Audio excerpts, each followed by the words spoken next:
नमस्कार,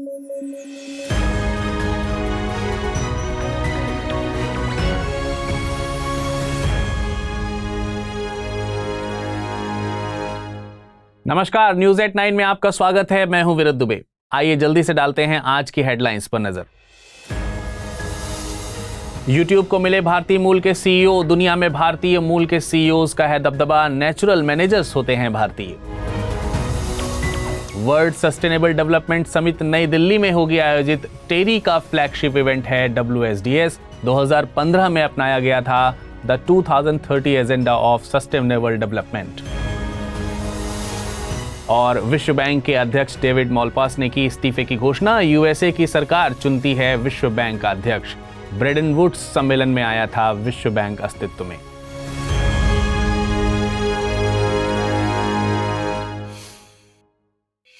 खबरों में आगे बढ़ते हैं उससे पहले आपको बता दूं कि इस बुलेटिन को अगर आप PDF फॉर्मेट में पढ़ना चाहते हैं तो अमृत उपाध्याय 007 इस टेलीग्राम से जाकर डाउनलोड कर आसानी से पढ़ सकते हैं। और एक और महत्वपूर्ण सूचना आपको बता दूं कि study IQ IAS Hindi team पहली बार हिंदी माध्यम के लिए लाइफ फाउंडेशन कोर्स लेकर के आई है, जिसको 14 फरवरी शाम 6 बजे से प्रारंभ किया जा चुका है। इस कोर्स में एडमिशन लेने की अब अंतिम तिथि 23 फरवरी है। सिविल सेवा परीक्षाओं की तैयारी करने वाले आप सभी विद्यार्थियों के लिए लगभग 13 महीने का यह कोर्स बेहद उपयोगी होगा। इस कोर्स में प्रतिदिन 2.5 से 3 घंटे की नियमित कक्षाओं के अलावा हस्तलिखित नोट्स, PDFs, मुख्य परीक्षा हेतु उत्तर लेखन कार्यक्रम सहित अन्य बहुत सारे उपयोगी फीचर्स आपको प्राप्त हो सकेंगे। कोर्स की जानकारी डिस्क्रिप्शन बॉक्स में दिए लिंक पर क्लिक करके आप प्राप्त कर सकते हैं। साथ ही एडमिशन शुल्क में अधिक छूट प्राप्त करने के लिए अमृत लाइव कोड का इस्तेमाल करें। दुनिया की एक और बड़ी कंपनी भारतीय मूल के CEO को नियुक्त करने वाली है। दरअसल YouTube की पूर्व CEO सुसान वोजेस्की ने इस्तीफा दे दिया है। इसके बाद YouTube की पेरेंट कंपनी अल्फाबेट ने नए CEO नील मोहन के नाम की घोषणा की है। वर्तमान में नील मोहन YouTube में चीफ प्रोडक्ट ऑफिसर है। नील मोहन का नाम इंडियन अमेरिकन CEO की लीग में शामिल हो गया है। गौरतलब है कि गूगल की पेरेंट कंपनी अल्फाबेट के CEO सुंदर पिचाई हैं, माइक्रोसॉफ्ट के CEO सत्या नडेला, एडोब के CEO शांतनु नारायण और IBM के CEO अरविंद कृष्णा इस लीग के कुछ अन्य बड़े नाम हैं। Leena Nair luxury brand Chanel की CEO हैं।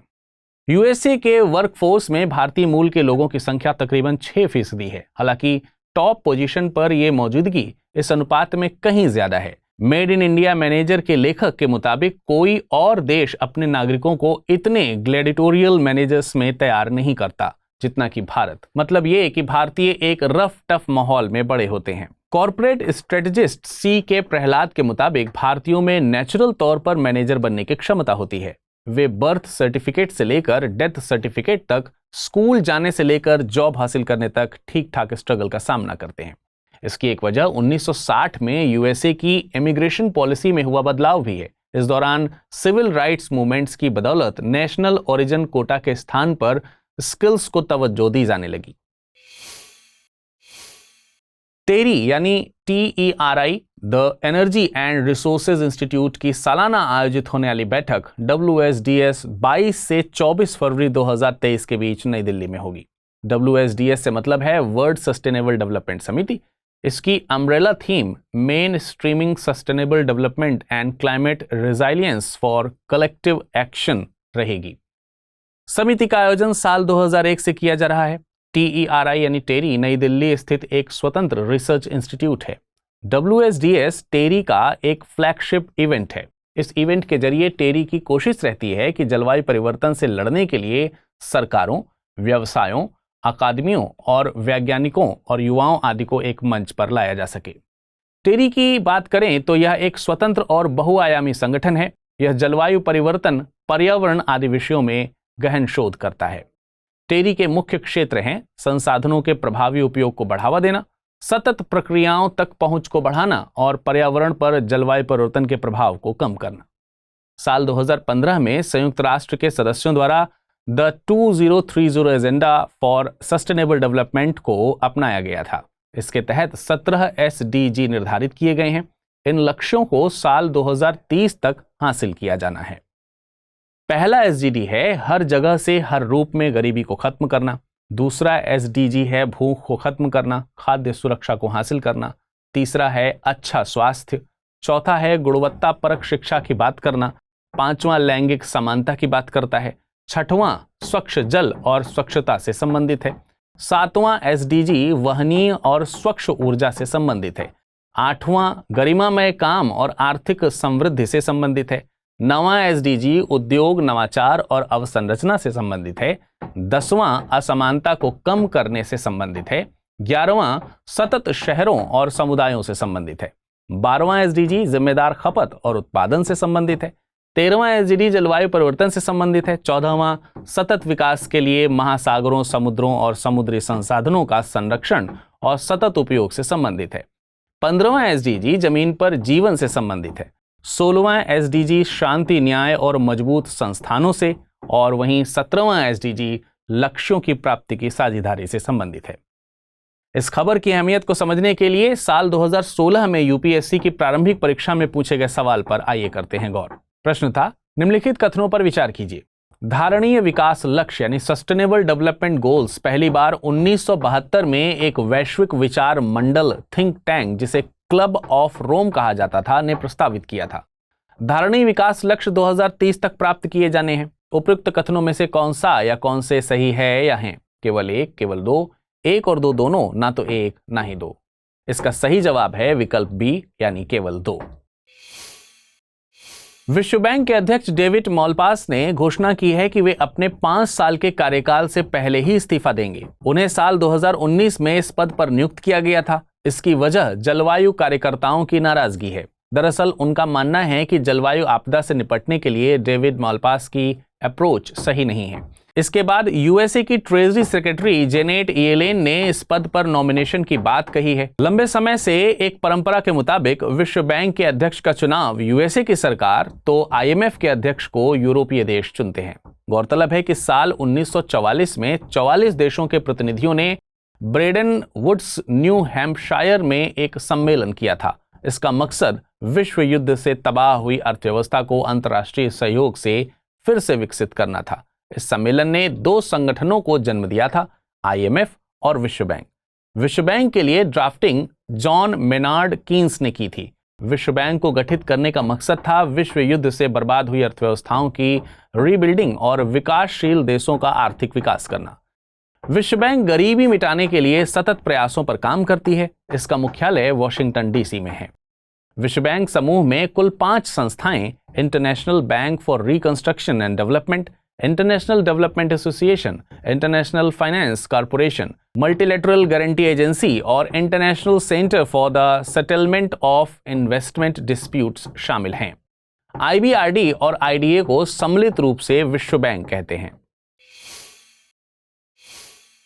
महाराष्ट्र का लोकनृत्य लावणी इन दिनों विवादों में है। दरअसल लोगों में लावणी नृत्य की संस्कृति में डीजे और अन्य पहलुओं को शामिल करने से नाराजगी है। लोगों के मुताबिक ये नृत्य की परंपरा और गरिमा को नकारात्मक तौर पर प्रभावित करता है। लावणी लावण्य यानी सौंदर्य शब्द से बना है। ये एक परंपरागत लोक नृत्य है। इसमें महिलाएं 9 गज लंबी चमकीली साड़ी पहनकर नृत्य करती हैं। इसमें लाइव ऑडियंस की मौजूदगी में ढोलक की ताल पर नृत्य किया जाता है। इसका इतिहास कई शताब्दियों पुराना है। हालांकि ये पॉपुलर 18वीं शताब्दी में पेशवा के काल में हुआ था। इनमें कई सब जेनर्स होते हैं, जिनमें से एक श्रृंगारिक है। सोशल मीडिया के बढ़ते दबाव से नृत्य काफी प्रसिद्ध हुआ है। आपको बता दें कि संगीत नाटक अकादमी ने कुल 8 नृत्यों को शास्त्रीय नृत्य की मान्यता दी है। इनमें भरतनाट्यम, कुचिपुड़ी, कथकली, मोहिनीअट्टम, ओडिसी, मणिपुरी, कथक और सत्रिय शामिल हैं। वहीं संस्कृति मंत्रालय भारत सरकार ने छऊ सहित कुल 9 नृत्यों को शास्त्रीय नृत्य की मान्यता दी है। भरतनाट्यम तमिलनाडु, कुचिपुड़ी आंध्र प्रदेश, कथकली और मोहिनीअट्टम केरल से संबंधित हैं। कथक उत्तर प्रदेश तो सत्रिय असम से ताल्लुक रखता है। चलिए अब नजर डालते हैं आज के बुलेटिन पर आधारित प्रश्नों पर। पहला प्रश्न है, निम्नलिखित कथनों पर विचार कीजिए। वर्ल्ड सस्टेनेबल डेवलपमेंट समिट का आयोजन यूनाइटेड नेशंस के द्वारा किया जाता है। TERI यानी टेरी पर्यावरण मंत्रालय के तहत एक संस्था है। उपयुक्त में से सही कथन या कथनों का चुनाव कीजिए। केवल एक, केवल दो, एक और दो दोनों, ना तो एक ना ही दो। अगला प्रश्न है, निम्नलिखित कथनों पर विचार कीजिए। लावणी महाराष्ट्र का लोक नृत्य है। कुचिपुड़ी नृत्य का संबंध केरल से है। उपयुक्त में से सही कथन या कथनों का चुनाव कीजिए। केवल एक, केवल दो, एक और दो दोनों, ना तो एक ना ही दो। आइए अब नजर डालते हैं पिछले बुलेटिन पर आधारित प्रश्नों पर और जानते हैं उनके सही उत्तर। प्रश्न था, राष्ट्रीय मानवाधिकार आयोग के संबंध में निम्नलिखित कथनों पर विचार कीजिए। राष्ट्रीय मानवाधिकार आयोग का गठन 12 अक्टूबर 1993 में हुआ था। इसका गठन पेरिस सिद्धांतों के अनुरूप हुआ था। उपयुक्त में से सही कथन या कथनों का चुनाव कीजिए। केवल एक, केवल दो, एक और दो दोनों, ना तो एक ना ही दो। इसका सही जवाब है विकल्प सी, यानी दोनों कथन सही हैं। अगला प्रश्न था, निम्नलिखित कथनों पर विचार कीजिए। जल जन अभियान की शुरुआत राजस्थान से की गई है। दुनिया में सबसे ज्यादा चीतों की संख्या दक्षिण अफ्रीका में पाई जाती है। उपयुक्त में से गलत कथन का चुनाव कीजिए। केवल एक, केवल दो, एक और दो दोनों, ना ही एक ना ही दो। इसका सही जवाब है विकल्प बी। गलत कथन पूछा गया है, दूसरा कथन गलत है। दुनिया में सबसे ज्यादा चीतों की संख्या नामीबिया में पाई जाती है। आज के बुलेटिन में फिलहाल इतना ही। मुलाकात करेंगे कल हफ्ते भर की तमाम सारे न्यूज की कंपाइलेशन के साथ। तब तक के लिए नमस्कार, धन्यवाद।